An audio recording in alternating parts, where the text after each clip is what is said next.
Alex never expected his life to shatter in a single night. He was just heading downstairs for a bottle of water when he heard Jenna's voice floating from the living room. At first, he thought she was just chatting casually with her friends, but the tone shifted into something sharper, crueler, almost boastful.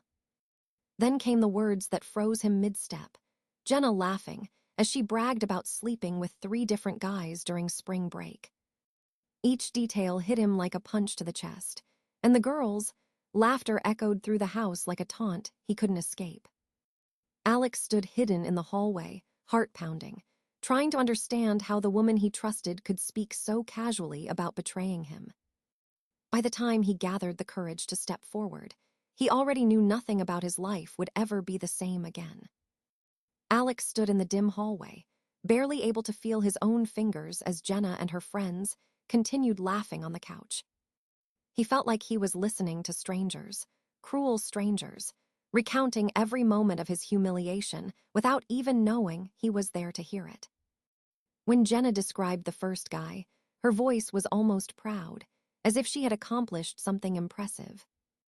Her friends gasped, giggled, pushed her shoulder, urging her to spill more. Then she moved on to the second man, explaining details Alex never wanted to picture, and the room erupted in another wave of laughter.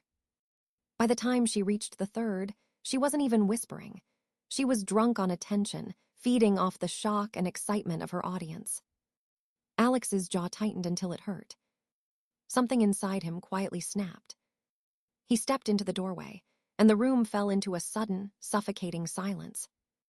Jenna's smile froze on her face, and the others stared at him like he had materialized out of thin air. For a moment, no one spoke.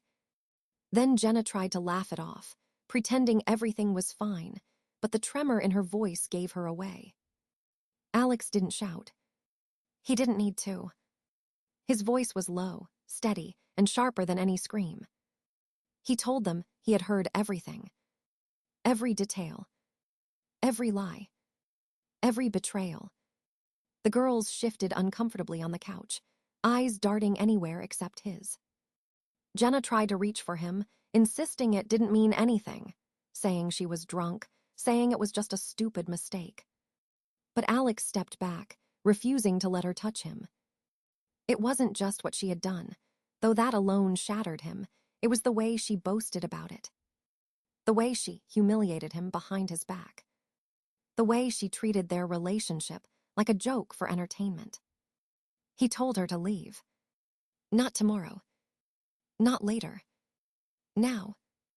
Jenna's friends scrambled to gather their things, offering rushed apologies that felt hollow and self-serving.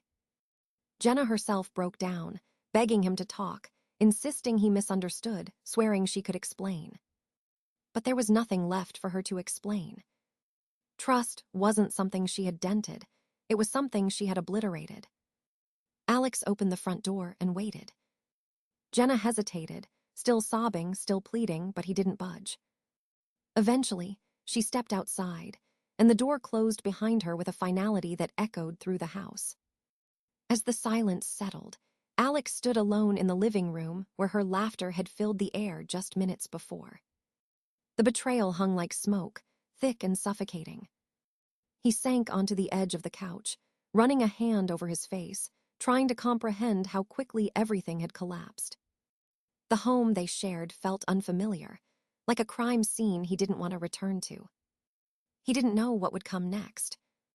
But he knew one thing with absolute certainty. Jenna was gone from his life, and there was no coming back from what he had heard. 3 weeks passed, but the weight of everything Alex had heard that night still lingered like a bruise that refused to fade. He blocked Jenna on every platform, changed his routines, and tried to rebuild some sense of normalcy. But one Monday morning, his phone lit up with a number he didn't recognize. He let it ring. A minute later, another call. Then another. Finally, a voicemail notification appeared, and curiosity, mixed with dread, pushed him to listen. Jenna's trembling voice spilled out of the speaker, claiming she had missed her period and was pretty sure she was pregnant. She added that the baby might be his, her tone desperate, urgent, almost rehearsed. Alex stared at the phone in disbelief, anger rising in his chest. He deleted the message and walked away, determined not to let her drag him back into chaos. But Jenna wasn't done. Over the next few days, she called from different numbers, left emotional voicemails, sent long texts from new accounts, each more panicked than the last. She said she needed him. She said he owed her. She said this child could be their second chance. Alex knew better. He didn't respond. Then her parents started calling. Her mother left a message insisting that Alex had to step up and do the right thing, as if he were the one who had ruined everything. Her father's message was harsher, accusing Alex of abandoning responsibility. Alex saved the voicemails, forwarded them to his attorney friend, and blocked every number. But the pressure didn't stop. One afternoon, as Alex was leaving work, he saw Jenna standing near the parking lot, arms crossed, eyes red but burning with determination. The sight of her made his stomach twist. Before he could turn back, she rushed toward him, insisting they talk like adults. She said she was definitely pregnant now, and that there was at least a chance the baby was his. Alex calmly reminded her that she had slept with 3 other men during spring break, something she had bragged about.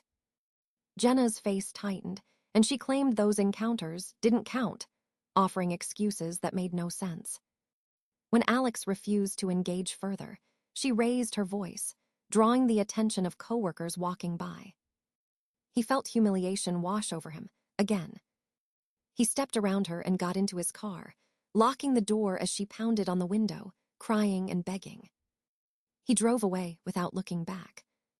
That night, Jenna's friends began messaging him. One accused him of being cold-hearted. Another insisted that men always run from responsibility. A third sent a long paragraph about how Jenna was in a fragile place and needed support. Alex didn't reply to any of them. For the first time, though, a quiet fear crept into him. If Jenna truly was pregnant, and if she was determined enough, this wasn't going to end with blocked numbers or ignored messages. It was becoming clear. She was ready to drag him further into a storm he never asked for. And the worst part was, he could feel the next disaster already forming on the horizon. Alex thought the situation had finally reached its peak, but he was wrong. 2 weeks after the parking lot confrontation, he arrived at work early, hoping for a quiet morning. Instead, he found Jenna standing in the lobby, arms wrapped around her stomach as if she were already months along, tears streaking down her face. His coworkers paused at the sight, whispering to each other, unsure of what was happening.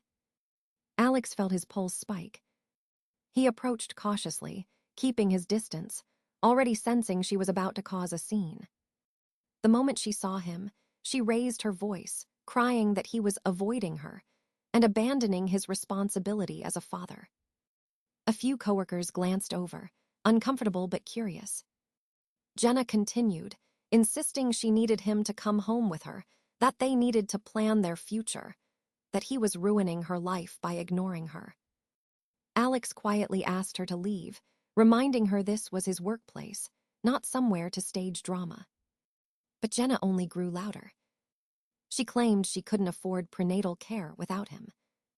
She accused him of running away from a baby he created. By now, people were gathering behind the reception desk, pretending to work while watching everything unfold. Humiliation burned through Alex's chest. He signaled for security, and after several attempts to calm her down, they escorted Jenna outside. Before leaving, she screamed that she would make the court force him to be a father. The threat hung in the air long after she was gone. 3 days later, Alex received a thick envelope in the mail. Inside was a formal petition. Jenna was suing him for paternity confirmation and seeking financial support. Reading the document felt like being punched in the gut. It didn't matter that she had cheated with multiple men. It didn't matter that she had admitted everything to her friends. If a court order demanded it, he'd be legally obligated to participate. He called Daniel, his attorney, and forwarded every voicemail, text, and screenshot he had collected. Daniel listened carefully, then explained that they needed to request a court-ordered DNA test immediately. There was no point arguing emotions, only proof mattered now. Alex agreed, though the idea of legally entangling himself with Jenna again made him sick.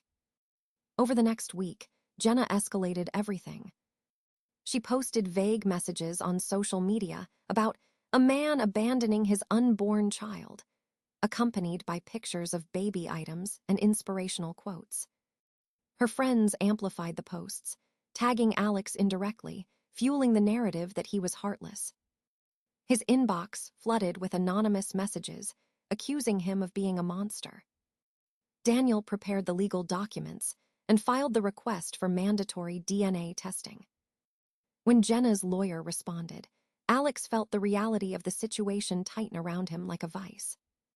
This was no longer drama. It was a legal battle. A battle he never wanted, caused by a woman who had betrayed him and now clung to him with desperation that bordered on obsession. The court date was set. Alex spent the days leading up to it restless, unable to focus, knowing that whatever happened next could permanently alter the course of his life. And beneath all the fear, one question gnawed at him relentlessly. What if Jenna had planned this from the very beginning? The day of the DNA test arrived with a heavy, electric tension that Alex felt in his bones. He woke before sunrise, unable to shake the sense that whatever happened today would finally expose the truth Jenna had been hiding behind her tears and accusations. He drove to the clinic in silence, gripping the steering wheel hard enough to make his knuckles ache. When he stepped inside, Jenna was already there, sitting in the waiting area with her parents on either side. She looked up at him with a mixture of fear and determination, her hands clasped over her stomach as if she were performing for an audience. Her mother shot Alex a glare sharp enough to cut glass. Her father muttered something under his breath, but Alex ignored it and checked in at the front desk. The technician called them back one by one. Alex went first, the process quick and clinical. A simple swab, no drama, no emotion, just procedure. When he stepped out of the room, Jenna insisted she go next, but not before announcing loudly that soon, everything would be proven. Alex sat quietly, refusing to give her performance any reaction. The results were expected within a few days, but they arrived earlier than scheduled. Daniel called Alex that afternoon, his voice unusually calm. The test showed a 0% probability of paternity. 0. Not even a sliver of doubt. Alex felt something inside him unclench for the first time in weeks. Not joy, just relief so sharp it almost hurt. He asked what the next steps were, but Daniel told him to stay calm and wait for the official court acknowledgement. He didn't have to wait long. The next morning, Jenna showed up outside his apartment complex, packing and crying hysterically. The moment she saw him, she broke into frantic pleas, insisting the test must have been wrong, that the clinic must have mixed up samples. Alex told her to leave. She refused. She said he must have tampered with the results, as if he had the power to bend science to his will. Her parents called soon after, both of them yelling, accusing him of cheating the system, accusing him of paying someone off. Alex hung up on them. By noon, Jenna's friends were posting online again, this time claiming the clinic was incompetent, and that Alex had connections. Some posts even implied he had threatened Jenna. Alex watched the comments grow into hundreds, angry strangers demanding his name, his workplace, his address. He shut off his phone, but the damage was done. People from his hometown reached out, asking if the rumors were true. Coworkers looked at him differently, unsure what to believe. Daniel assured him that legally, Jenna had no case left to stand on.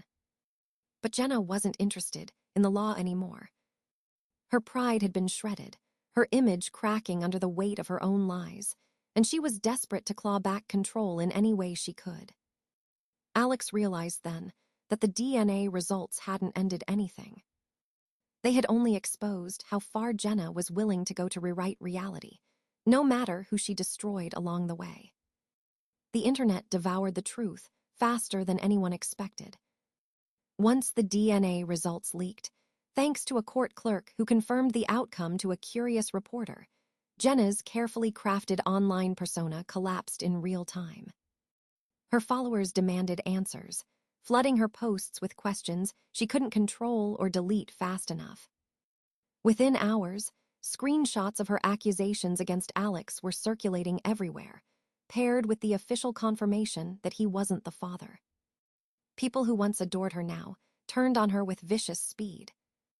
Brands she had partnered with released statements distancing themselves from her, and several canceled contracts she relied on for income. Her management quietly removed her from their roster. Jenna tried to defend herself, claiming she had been misled or emotionally manipulated, but no one bought it. Old clips resurfaced of her bragging about her spring break hookups, and the internet pieced everything together with brutal efficiency. Comment sections filled with outrage, mocking edits, and callouts dissecting every lie she had told. The more she tried to explain, the more people tore apart her contradictions.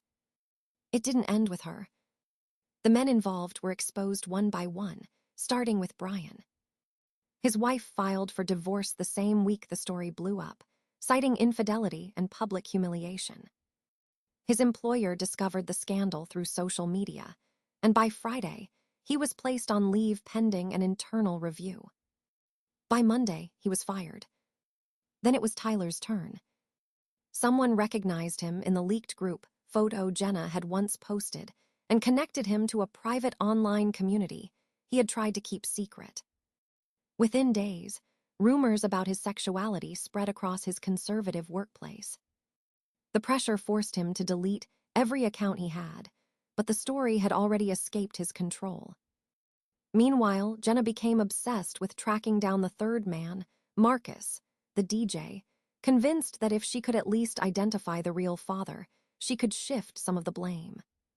She messaged clubs, local events, and anyone remotely connected to the music scene, but DJ Marcus seemed to vanish into thin air. No one had heard of him. Some even speculated he never existed, a fabrication Jenna created to mask the truth of how chaotic her trip had been. As the scandal grew, Jenna's life shrank. Her friends distanced themselves, deleting old photos with her, denying involvement, pretending they barely knew her. Her inbox filled with hate messages, threats, and relentless judgment from strangers who saw her as a cautionary tale gone viral. Her parents, overwhelmed by the attention and reputational damage, started fighting publicly with extended family who accused them of enabling her behavior. Their once respected household became a topic of gossip in their community.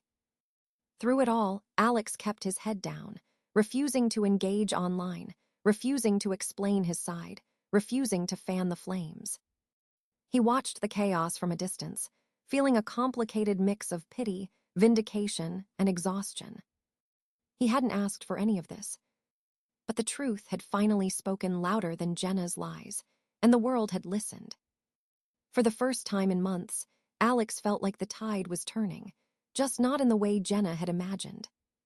The aftermath of the scandal didn't just bruise Jenna's life, it dismantled it piece by painful piece. Her parents, once respected in their social circle, now found themselves drowning in judgment and whispered conversations behind closed doors. Neighbors avoided eye contact. Family members stopped inviting them to gatherings.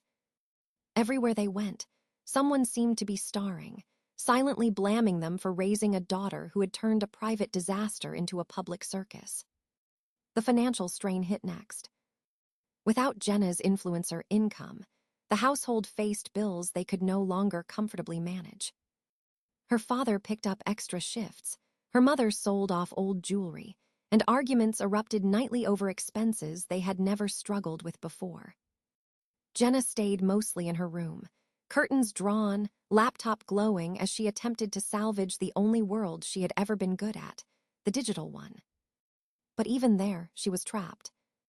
Whenever she posted, trolls flooded in, reminding her of every lie, every contradiction, every decision that had led her to this point. She tried to rebrand herself, shifting from beauty content to mental health recovery, but the internet was unforgiving. Every video became a battlefield, every caption a target. Her remaining friends slowly faded away. Some unfollowed her quietly. Others blocked her outright, refusing to be associated with her crumbling image. The same girls who once sat on her couch, laughing about spring break, now acted as though Jenna didn't exist. Isolation swallowed her, leaving her with nothing but the regrets she kept rewriting to survive. When the baby was born months later, a small, quiet boy with features that matched none of the men she had named, reality crashed into her harder than any online hate ever had. She held him for hours, crying into the blanket, apologizing for a future she couldn't give him. Her parents begged her to reconsider, but deep down, she knew she wasn't capable of raising him or offering the stability he deserved. She signed the adoption papers with trembling hands, tears blurring the pages. For weeks afterward, she woke in the middle of the night, reaching for a child who wasn't there. Her room remained silent, suffocating, filled only with the soft hum of devices she no longer had the courage to use. While Jenna's world cracked apart, Alex's life slowly rebuilt itself in the opposite direction. He focused on work with a clarity he hadn't felt in months, and his efforts were finally recognized. A promotion followed, then a raise, and he began feeling like himself again, stronger, steadier, and free. He met someone new, a woman named Claire, whose kindness felt like sunlight after a long winter. Their conversations were easy. There were no games, no secrets, no storms waiting to swallow him. For the first time in a long time, Alex felt safe. He moved into a new apartment, leaving behind every shadow Jenna had cast over his old life. A year after everything began, Alex looked back, not with anger but with gratitude that he had escaped. He understood boundaries now. He understood red flags. He understood how easily a life could be derailed by someone who refused to take responsibility for their own chaos. And most importantly, he understood that healing wasn't about revenge or vindication. It was about finally living a life untouched by the person who once tried to destroy him. Alex stood by the window of his new apartment, watching the city lights shimmer like scattered stars. It struck him how different his life felt now, quieter, steadier, no longer weighed down by the chaos he once mistook for love. He thought about everything he had survived, the betrayal, the accusations, the legal battle, the public spectacle. Yet, instead of bitterness, a strange calm settled over him. He realized he hadn't just escaped Jenna. He had escaped a future built on lies, manipulation, and endless damage control. He understood now how crucial boundaries were, how important it was to recognize red flags before they consumed him. He appreciated the laws that protected him, the friends who stood by him, and the strength he found in himself when everything else fell apart. For the first time in a long time, he felt proud, not of the pain he endured, but of the person he became because of it. As he closed the curtains and turned off the lights, one truth echoed in his mind with quiet certainty. Sometimes the most powerful revenge isn't anger or retaliation. It's simply living well, far away from the person who tried to break you.